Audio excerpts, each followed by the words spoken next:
Wired Axcess. We'll do it live. Wired Axcess. Do it live. Wired Axcess. We'll do it live. Wired Axcess.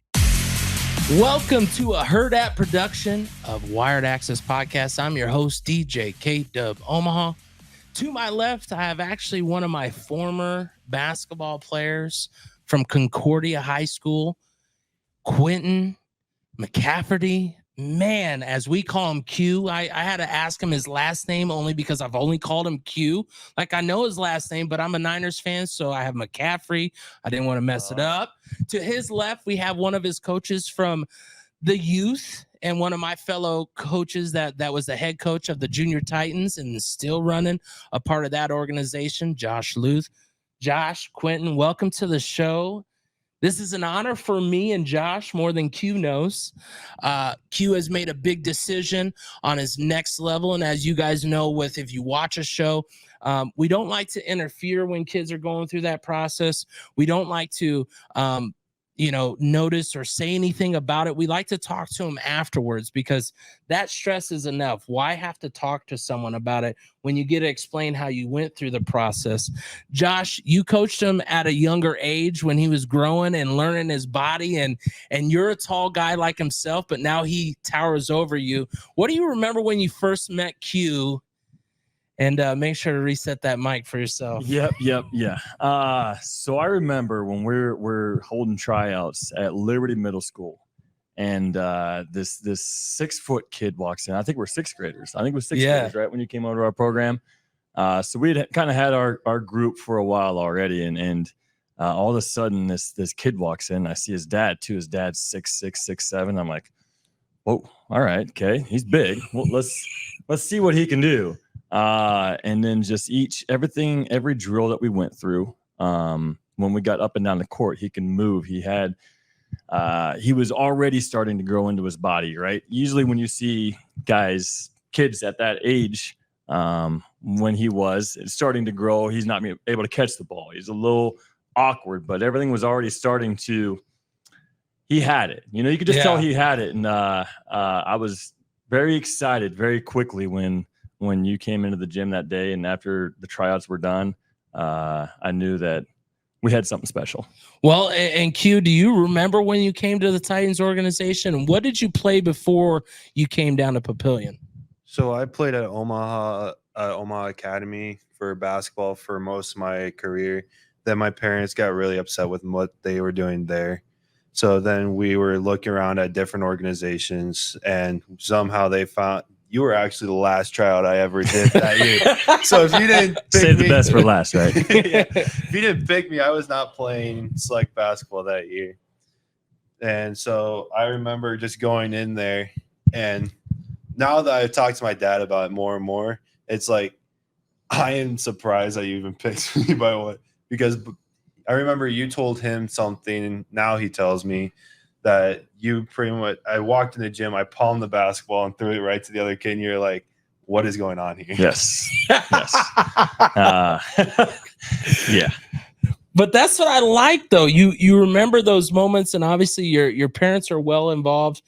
Going from Concordia and having to travel to Papillion, what was that like to you? Because I could tell you when I took my own son who played on your team, and I would take him from Papillion down to South Omaha after school and after all activities, he's almost falling asleep by the time we get to practice. Brooks, sorry, my son here. You're good, Gotta buddy. Skip ads. There you go, bud. We'll clean that up.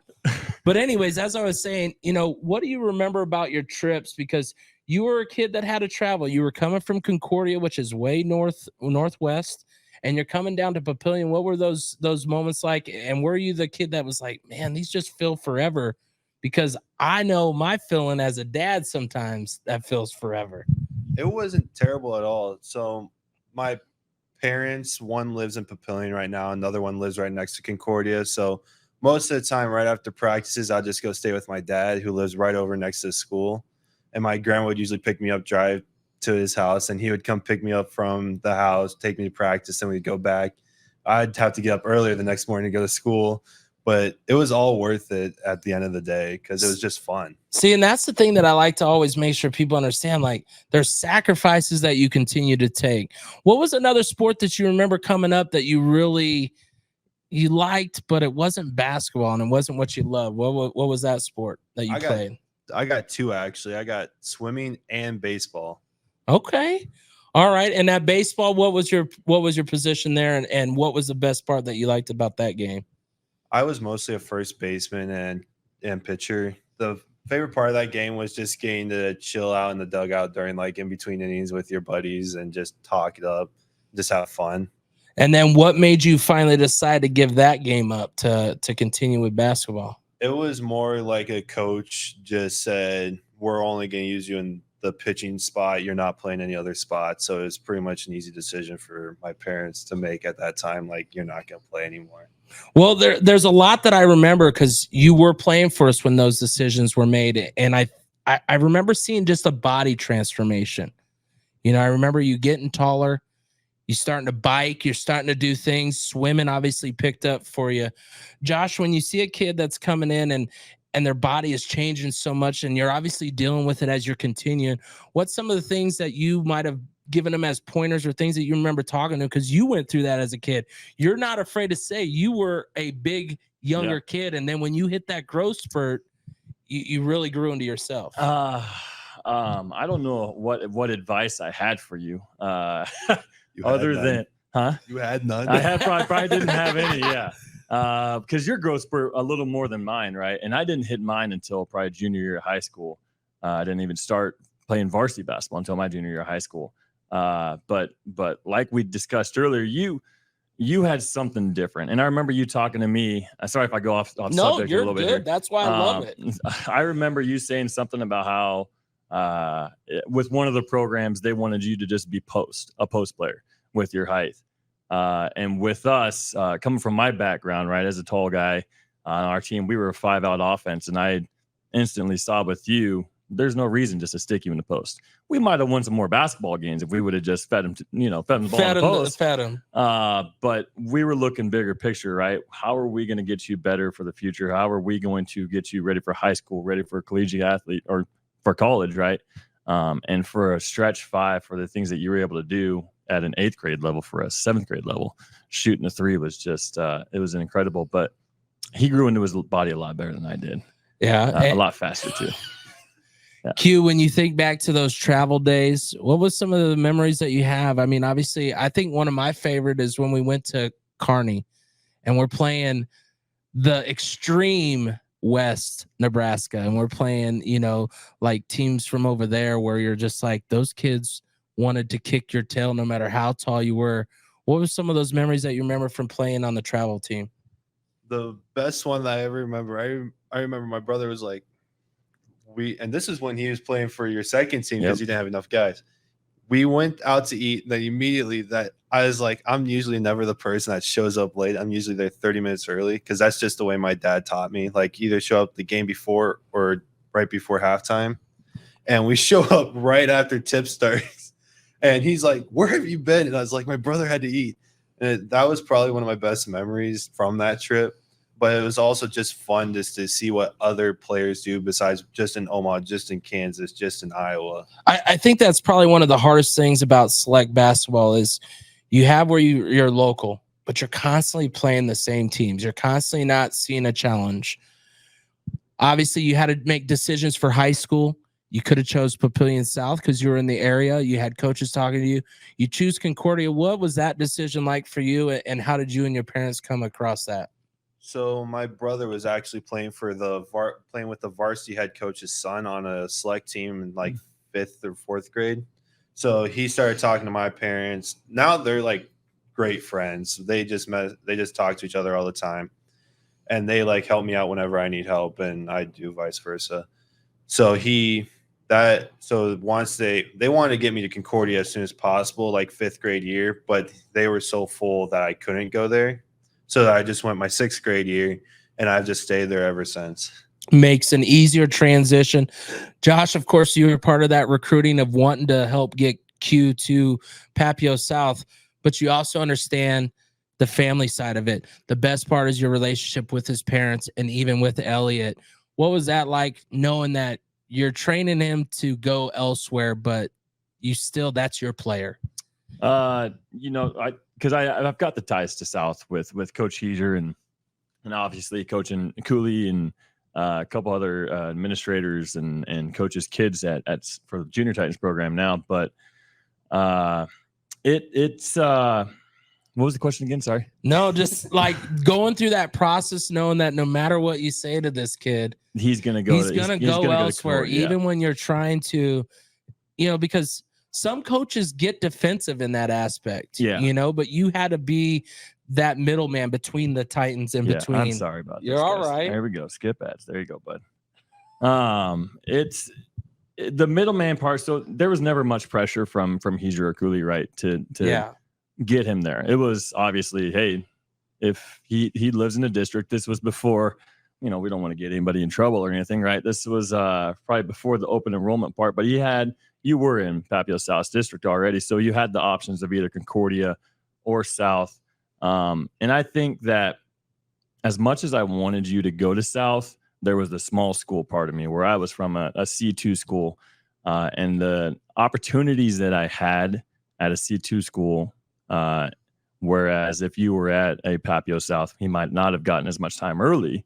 Whereas with Concordia, freshman year, you're already getting playing time, sophomore year, more and more and more, and becoming such a big part of it to where Concordia is now as a program.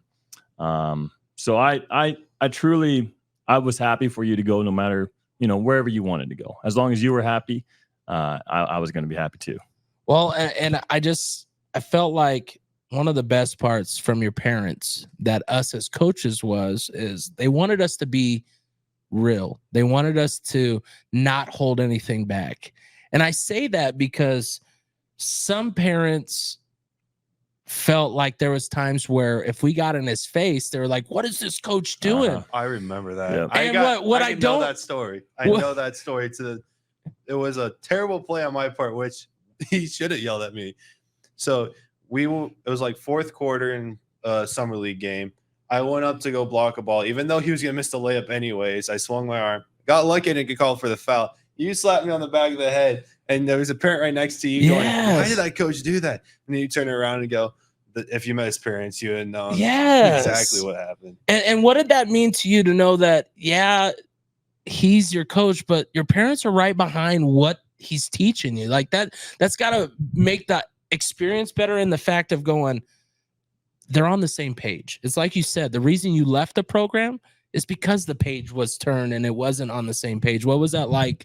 And obviously Coach Josh getting up into Q's face.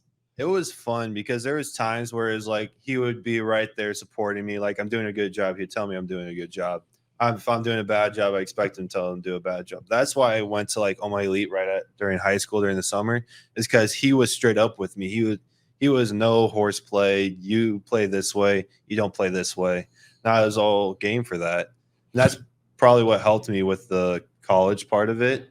But it was also my parents just trusting him to be able to lead me in the right direction. To be honest, you've helped me more than you think you have with like my life and my life decisions. I appreciate that. And really Josh, of course, you're growing in your own as coach, and you started. I remember the first day you came in and you go, I got asked to do this. I'm stepping up. I want to do this, but I'm learning. Do you even remember that first day of life? Yeah. And would you ever expect after a couple years that like you do have that impact more than you get told or more than you know? I am so appreciative of the opportunity to have gotten to coach you, but also just so many other kids and meeting so many families. And I never, I didn't quite understand the impact coaches had on kids' lives, youth lives. Even from what Coach Baranek had on mine, I don't think I truly understood it until I was on the other side of it.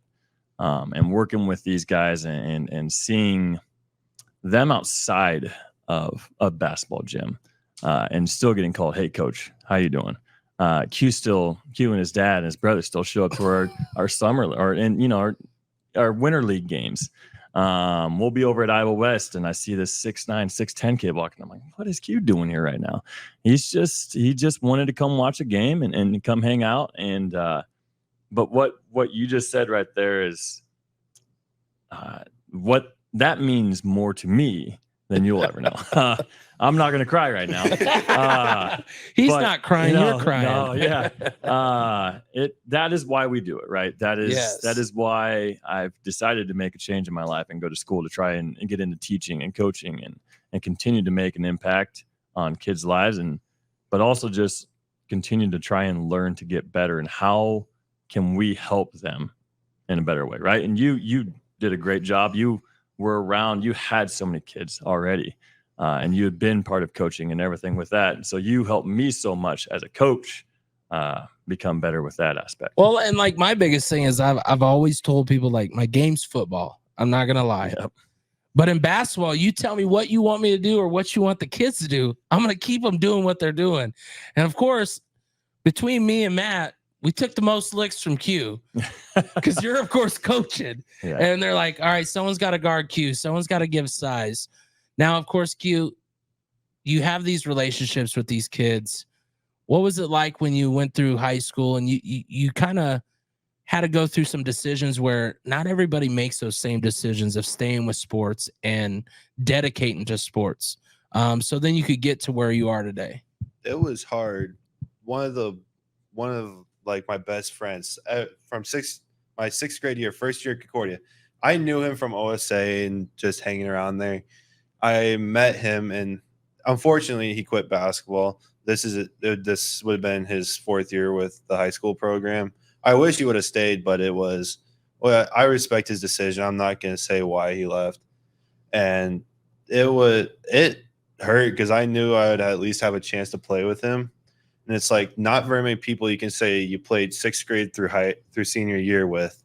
And it's like you just don't see that. And then like my ex-girlfriend that I was dating, she was actually going to meet you at a basketball game, man. Funny enough. So he said girlfriend. We all know how that it could easily off track your basketball career, but go ahead.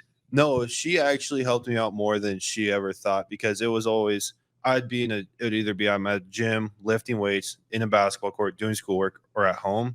She just gave me that outlet just to get away. That's probably what else helped me the most was her just giving me that outlet to get away from basketball and be like, because she yelled at me a couple good times for just bringing up basketball all the time when we're hanging out. And it's like, it just helps when you have somebody that you can just get away from the sport. Yep. Well, and I'm glad you brought that up, Josh, being in the select teams. Do you feel like basketball all year round is taking over? And it ain't just basketball. It's just sports in general. Sorry, we got a countdown here. Man, I'm killing your podcast. There we go. No, you're just making work. All right, so dealing with select sports and dealing with select basketball, obviously select basketball is not the only one, so I don't want to ask it in that sense. But when kids have to go to almost one sport, because if you're not active on those teams to get you to the next level, you're missing out. How hard is that compared to what you had to grow with? Obviously at C2 school, they need everybody that can play a sport. They don't want you to hold back on baseball because you're all basketball. Having a son of my own now, the select sports, I don't quite understand how you did it. And it's very hard from a coach's standpoint. When I was with this group, right, we went all year round. And to get out of that mindset of always, what's going on here, bud? Can you go sit over there? Okay. Always, my mindset with you was I want you in a gym 24/7. I always want to be coaching. You always want you playing basketball. But it was so important for me growing up to have baseball in the summer. I had football in the fall. I had basketball in the winter, and I had track in the spring. Like that was it. We played a few tournaments in the summer. And I truly do believe in the burnout that's happening with kids. And with the group that I have now, we haven't done summers. And I've also started to just think to myself, no, you know what? We don't need to practice tonight. We really don't. we don't have to play 6 games in a weekend anymore. You guys need to have time as kids. You need to have time away from the sport. So when you're talking about having an outlet outside of it, I think as parents, we need to remember that too, right? We're so hyper focused on our kids of wanting to succeed in athletics, any sports, whatever they're doing, that they just need to be hyper focused on all the time. No, like you got to have another life, right? You have to have that love, but you also have to have just some time outside of it too. Well, and what do you feel? I mean, it took a little bit to understand that there were sacrifices that you had to give. What was some of those things that you remember so far in your 3 years of high school that, maybe you're like, man, I wish I would have, I wish I could have, but some kids don't understand it as sacrifice when you're just dedicated to what you're working on.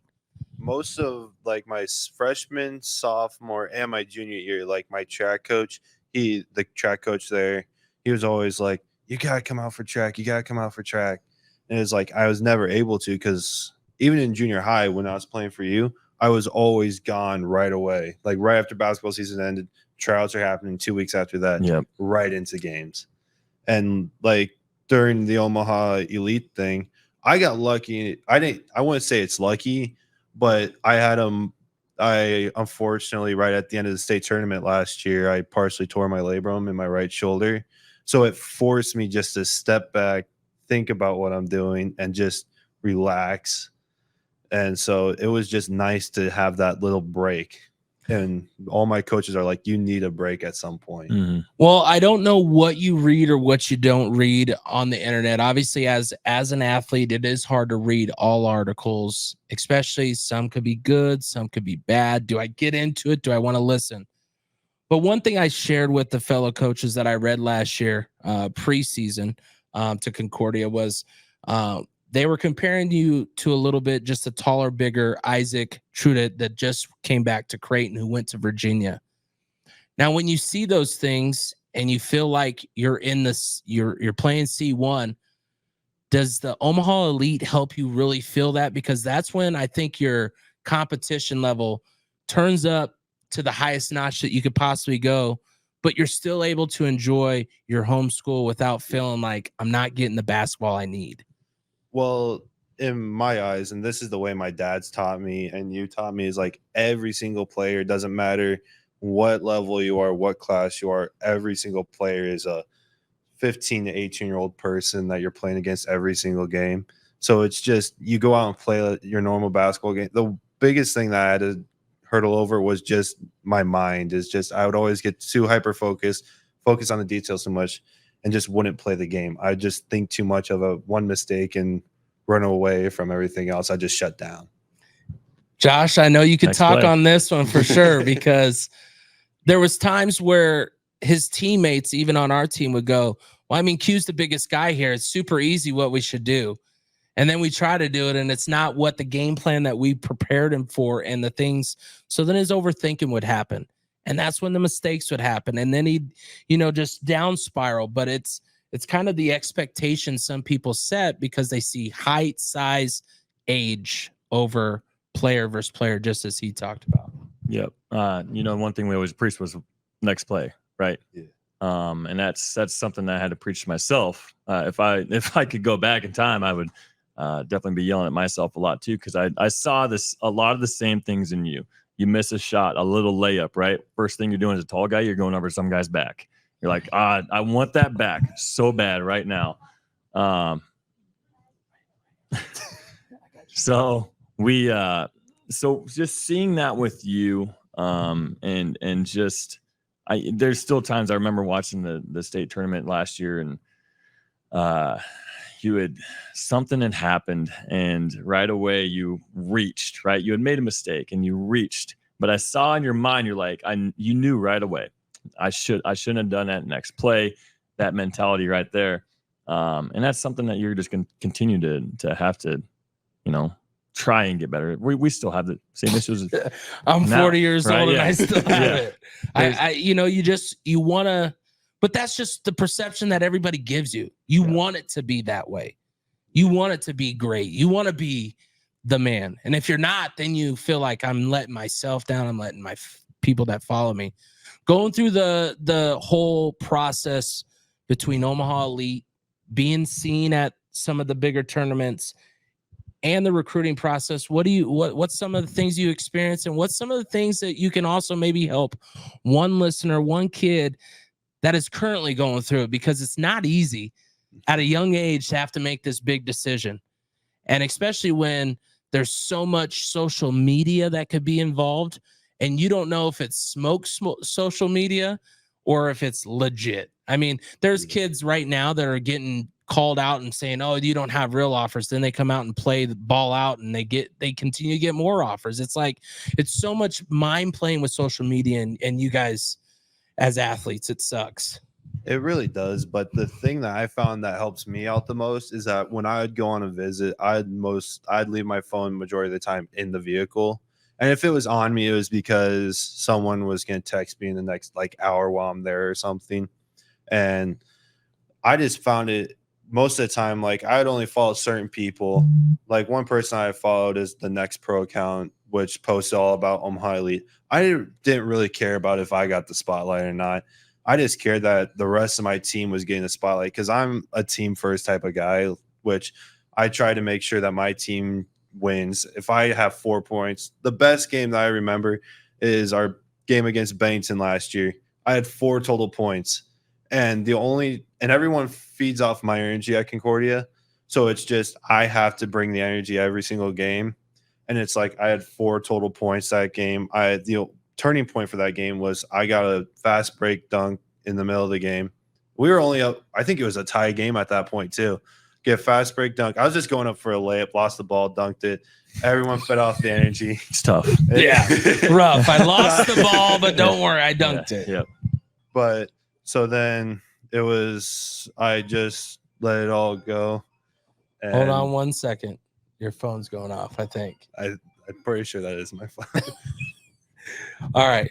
Anyways, so you feed off the energy, you feed off of the atmosphere, but what was the recruiting part, and how did these games, do you remember coaches coming to your high school games more than the Omaha Elite, or?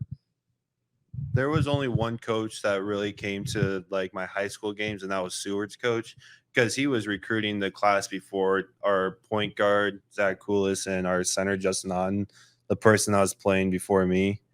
And so he was at most of our high school games.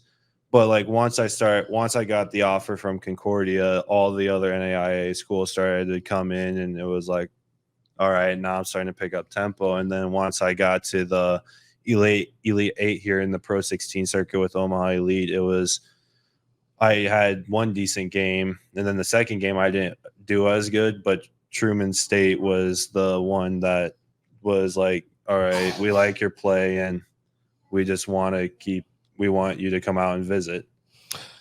Truman State, down in Missouri. Yeah.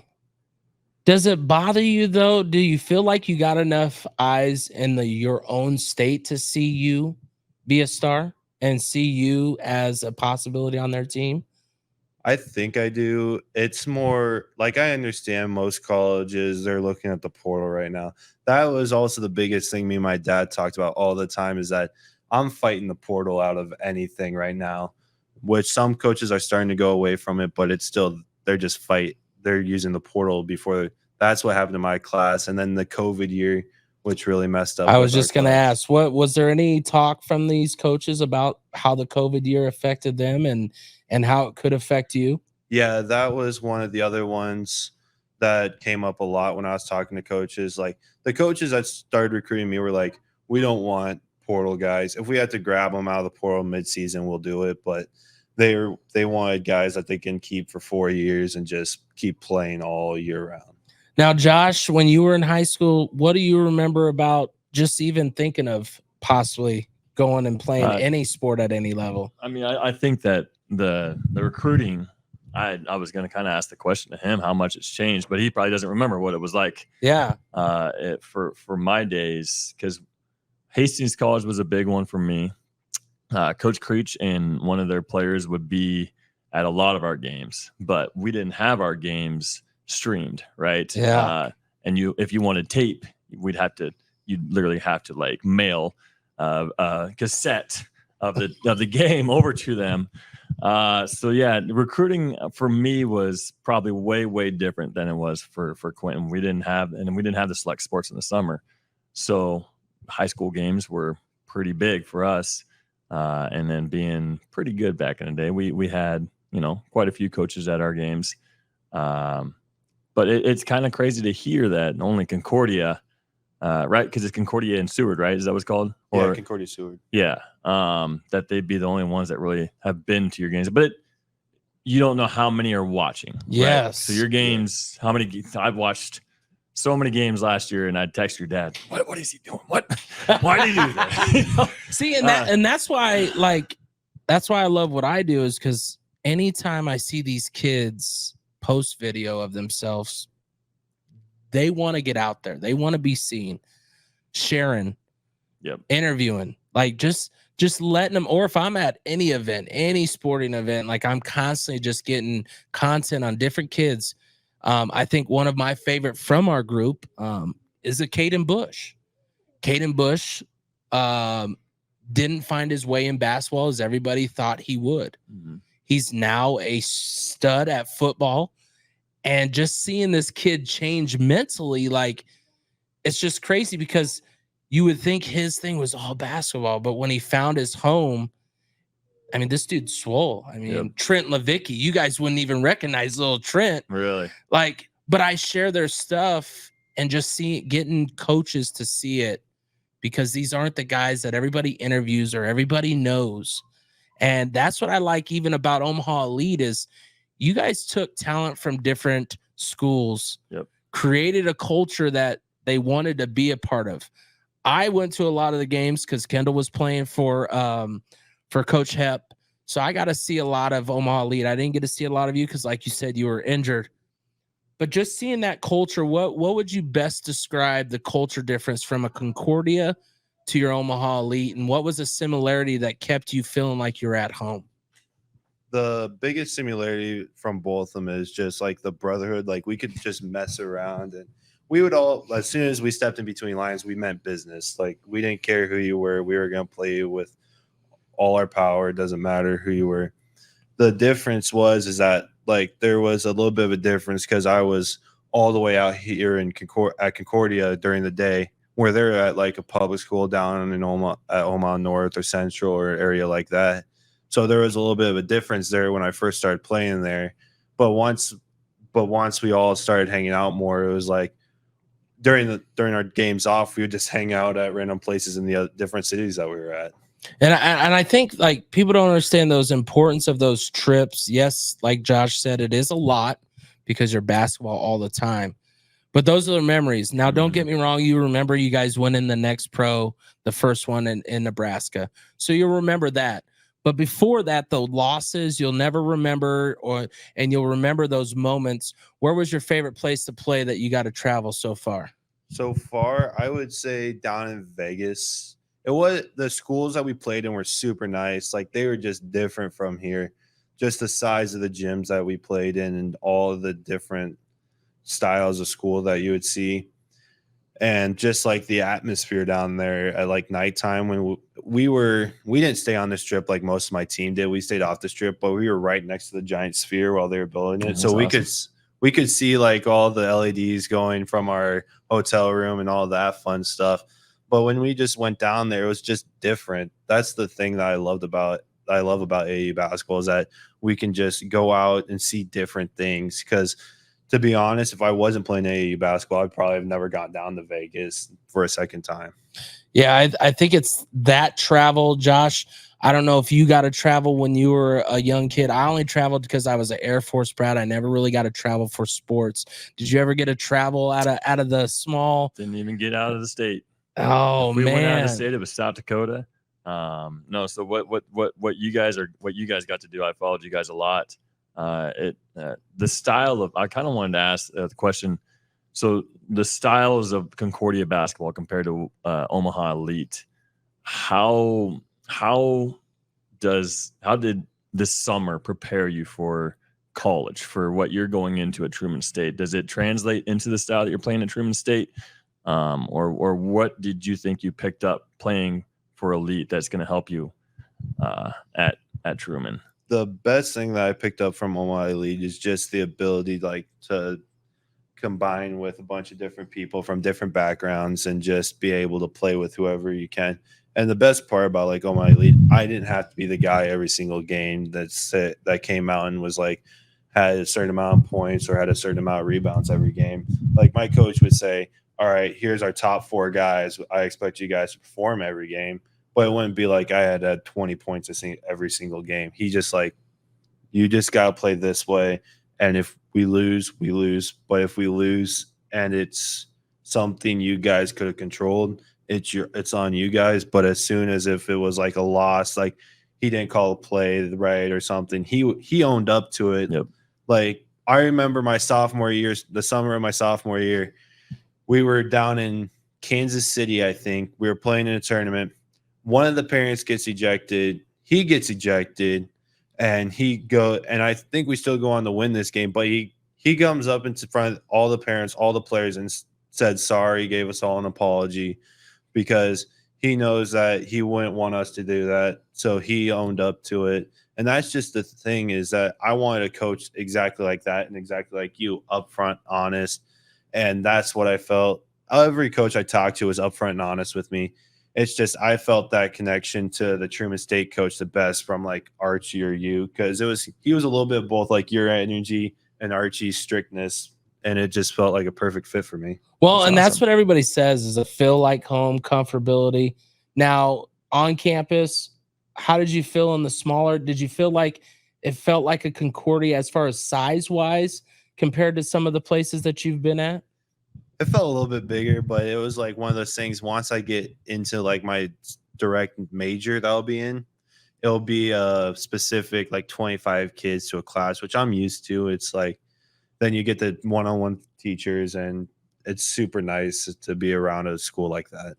See, and I think sometimes when you are an athlete, you can stick to those morals that you've already been showing and go like, hey, I know I still got to get that academic side, or you can go the complete opposite and go, yeah, that's great. I'll get that easy degree.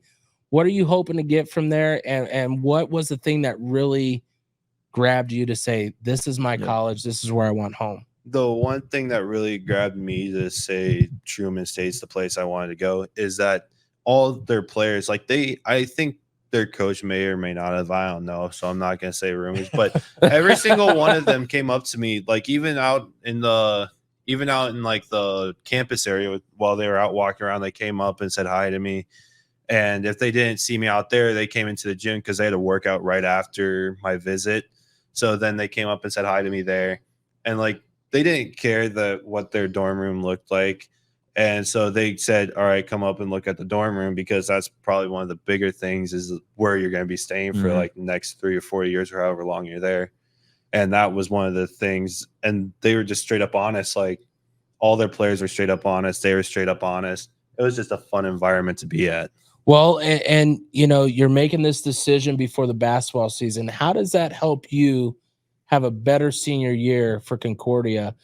And how do teammates try to help rise that year to know that, hey, he's here, he wants to go out with a bang?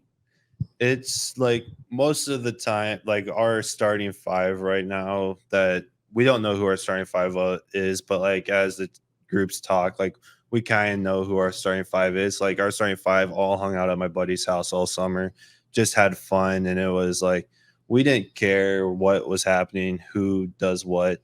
We just free flowing and hope that the games go the way we hope they do. Is it easing your season though, so you don't have to think about what I'm going to do next level? Oh, 100%. It's just it's one of the best things, just not having that weight on your shoulders. It's like, because if I had to make this decision during the basketball season, I don't think I'd be able to make it. And which is a bigger thing is like that time frame. This is like one of the, besides when I used to work at Casey's, it's like they give you a time frame. This is kind of one they want to know what's happening. It's just that time frame. I said I wanted to go to a game before the season started, but I was like, I think I know exactly where I'm going, and I'm just like, I want to get this done because it's starting to get a little bit stressful. I don't want to step on your shoes with the question you're here. Good. But I kind of want to ask this one just because with my recruiting was a lot different. Because, well, I mean, I didn't start till my senior year. Do you feel So it sounds like you feel 100% with Truman State, right? Yeah. But is there part of you that wonders, if I did play this senior year, would I get looks from other D2 schools or maybe a D1 school? Does that go through your mind at all? Or are you just so excited that you have it done over with that you can focus on high school basketball and bring the state championship to Concordia maybe, huh? Like, so our AAU coach, he's been in the basketball spotlight for a while, like from OSA to taking a few years off to running his own program now. You know, he was the head coach when I was at high school, right? Yeah. At Omaha South. So I know That's Coach awesome. Archie for a Yeah. long Do you know Coach time. Hook? He sounds familiar. He was at Millard West, I think. Okay. Not as comes- good as Archie. Archie I knew from South. He when I had him on the show about a couple months ago, the best part about him is the moment that I shared with him, because I gotta talk to Coach Woodard from Bellevue West as well when he retired. I said, you know, the one thing I remember about South is when we went into Bellevue West, they were undefeated. And just the confidence that Archie put in those kids to beat a team that was undefeated shouldn't have even been where they were. Like, you can't make that stuff up. You can't make that, like you said, the feeling that a coach gives you through the process. The best part about like playing for Archie was that my freshman year, right after high school, I lost about 20 pounds. Like at the start of freshman year, I was weighing 300 pounds. So I lost about 20 pounds just from the basketball season. So most of my freshman year was relearning the basics, just losing more weight. And so but he sat me down in his because we practiced down at the South, like 24th and Pratt, way down there my first year. And so he sat me down, not his office, but he knew people there. So we sat in one of the offices and he just said, I'm not going to guarantee you anything, but if you keep on the path and trust the process and trust my coaching, I think you can get to some places really easily. And that's what I did. And he never promised it, but I knew that was pretty much his promise. And I knew trusting him, it would work out in the end. See, and Josh, you're obviously coaching, but you have kids, you know, your son. How does like finding those right people feel to you? And do you feel like you're going to still coach and be the dad coach, or do you feel like you might be able to relinquish that and see where he can develop with? You staying with Brooks? Yeah. I've thought about this a lot. If I find the right coach, if I find the right person to coach my son, I think I'll be able to step back and just be dad.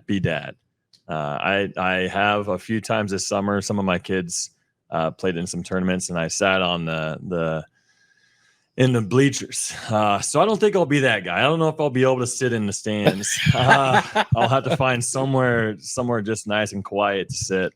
But I hope that I'm able to just sit back someday and watch him grow but do something that he loves. I think that's one thing that happens too much. I see too much right now is kids just getting pushed and pushed and pushed. Do they really love it? If he doesn't love basketball, if he wants there's golf. Dad loves golf. Yep. If he wants time to play with each other. I know, right? If he wants to ride tractors, if he wants to be a farmer, hey, just do what you love, right? So that's why I'm excited that for you it seems like you found somewhere you want to go. You're doing what you love, and makes me feel good inside, because when you walked into that gym that day, I felt like this kid's got potential. And it just blows my mind that there were other coaches that didn't think that, but I'm very grateful and very happy. And I feel like we're pretty dang lucky to very much so have met you and had you with us for a while. And that's what I like is, you know, when your former athletes act like they're older than they are. Yes. Wiser than they are. Q could have easily ignored us any day he wanted to, and we would have accepted it. We would have been like, we know he's off on his own journey. Yep. But every time I see him, and that credits to your parents. Your parents have obviously done the right things. I got you, my guy. I got you. Dad's so far over there. I got you. But your parents did the right thing. They've obviously prepared you. What do you feel like you want to leave for your last year at Concordia, for them to remember Q? And what does Truman State getting from Q? Probably the best thing, and it's honestly helped with me because there's been some struggles in my personal life, like and you probably know. Like the best thing is like now since our academy's up there, like you just see the little kids running around, and it's like whenever they see me, I went to their gym because they took some boxes from the mezzanine that we use for workouts, and every single one of them just came running up to me and just gave me high fives, and it's like it's nice to know that there's little kids that look up to me, even though I'm in high school. And I may not think that I'm like some of these bigger names in high school basketball, but it just feels nice to feel that people know who you are and don't care about, like I am like a big name at Concordia just because of what I've been doing.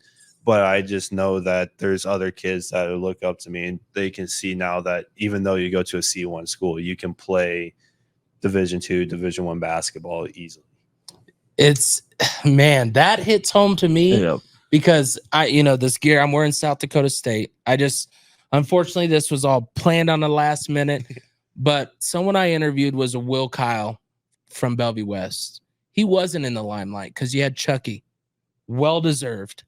He wasn't in the limelight, but he went up to South Dakota State, started as a freshman, grew his own name, his own brand, and now, I mean, he's competing against, some of the good tall ones. I mean, there was a 7'10" guy that he went up against, or 7'4" guy. Sorry, I know it's 7'10". He's 6'10". Yeah, Sorry, that's why 10. Yeah. But he was 7'4", and just watching this freshman develop.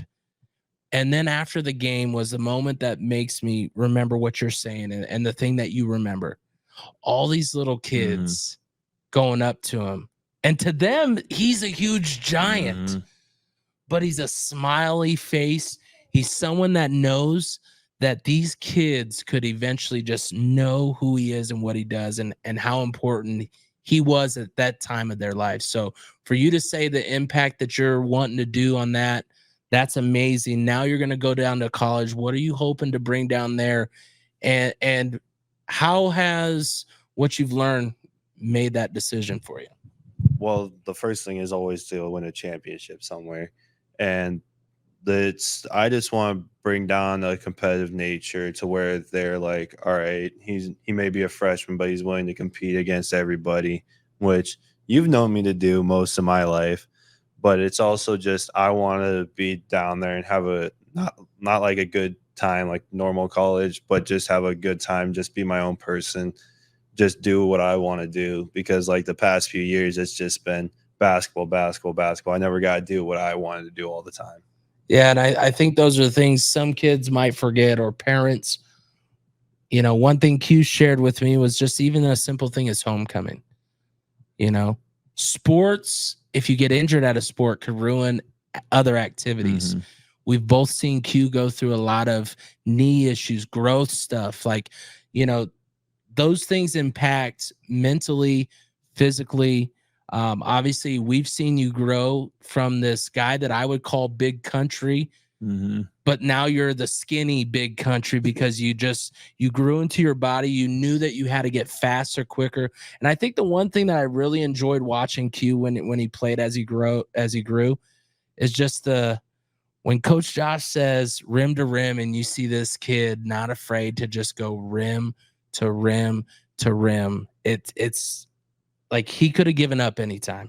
He could have stopped anytime, but just seeing that growth from the day one when you came to us, and obviously seeing it at the Omaha Elite, I appreciate you letting us be a part of your story. I feel this was an honor to share that you're going to Truman State.